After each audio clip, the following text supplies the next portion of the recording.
बागपत से भाकियू के राष्ट्रपति प्रवक्ता का बड़ा बयान। मंदिर मस्जिद विवाद को छोड़ जनसंख्या नियंत्रण कानून पर ध्यान दे सरकार। भाकियू के 2 फाड़ होने पर बोले टिकैत, कोई फर्क नहीं पड़ेगा। पहले भी किसानों के लिए काम करते आए हैं और आगे भी करेंगे। देश को एक और बड़े आंदोलन की आवश्यकता है जो जल्द होगा। नलकूपों पर मीटर लगाने का कड़ा विरोध करेंगे भाकियू। किसानों को गेहूं निर्यात के रोककर सरकार ने की बड़ी गलती। विदेशों की डब्बा बंद खाने की पद्धति को लागू करना चाहती है सरकार। उत्तर प्रदेश से सबसे महंगी बिजली दे रही है सरकार। महंगाई बढ़ रही है तो किसान को सब्सिडी देकर राहत दे सरकार। बागपत के बड़ौत में शिव होंडा शोरूम पहुंचे भाकियू के राष्ट्रीय प्रवक्ता राकेश टिकैत। भाई मिल रहे यहाँ पे लोगों को गन्ने भुगतान का क्या यहाँ पे व्यवस्था हो रही है, इनकी बिजली की क्या समस्या है, क्योंकि बागपत ऐसा जिला है कि जो पूरे प्रदेश में बिजली के सबसे ज्यादा रेट देता है। तो यहाँ पे पता करने जाए मीटर लगने लग रहे हैं, भुगतान है नहीं। तो साल में किसान के गन्ने का भुगतान होता है। जो गन्ना हम आज लगाएंगे दवाई उसमें आज लग रही है, अगले साल हो जाएगा, तीसरे साल उसके पैसे मिलेंगे, तो 3 साल की खेती होगी। ऐसा कोई व्यापार है कि जिसका पैसा 3 साल में मिलता हो? कोई व्यापार दुनिया में हो तो वही बता दो। तो इसीलिए किसान घाटे में है। एक बड़े आंदोलन की देश में फिर जरूरत है। सरकारें बातचीत करने को तैयार नहीं है।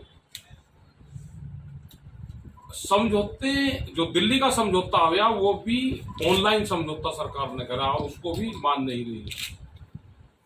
वो चाहे एमएसपी का सवाल हो या एनजीटी के नाम पे जो ट्रैक्टर तोड़े जा रहे हैं उसका सवाल हो। हमने ये कहा कि एनजीटी में एक बार विचार होना चाहिए, हमको भी तो बैठा लो ना।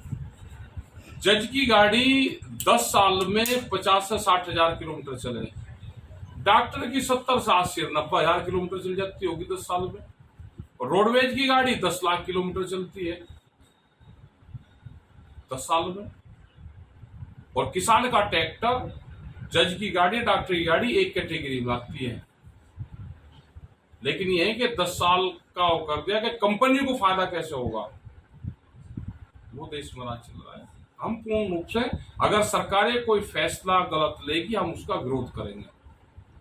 तो जैसा कि इसमें किसान आंदोलन में कुछ मांगे मान ली थी, कुछ अधूरी रह गई थी, वे अभी तक पूरी नहीं की टिकैत साहब। अभी पूरी नहीं की। बिजली अमेंडमेंट बिल पे बातचीत हुई थी कि बिजली पे कोई भी होगा तो आप बातचीत करोगे, कोयले की कमी दिखाकर धीरे धीरे करके रेट बढ़ाने का एक पूरा इनका ये चल रहा है। दूध के प्रोडक्ट बाहर से आएंगे, इसलिए पूर्ण रूप से ये पशुधन को बर्बाद करने की एक बड़ी साजिश है। सीड बिल है, फसलों के रेट हैं, एमएसपी है, तो ये जो सारे सवाल है हमारे, मेन ये है कि खर्चा बहुत बढ़ेगा लेकिन किसानों की फसलों के दाम नहीं है। और एमएसपी खाली है नहीं कि 23 फसलों पे आप दोगे। जो भी देश में फसल पैदा हो रही है, चाहे वो दूध है या वेजिटेबल्स है, उन सब पे एमएसपी तय हो। नहीं है तो सरकार उसको सपोर्ट करे। और जब तक किसी भी देश की सरकार किसान को सपोर्ट नहीं करती, किसान। Bureau report, news hub Bharat.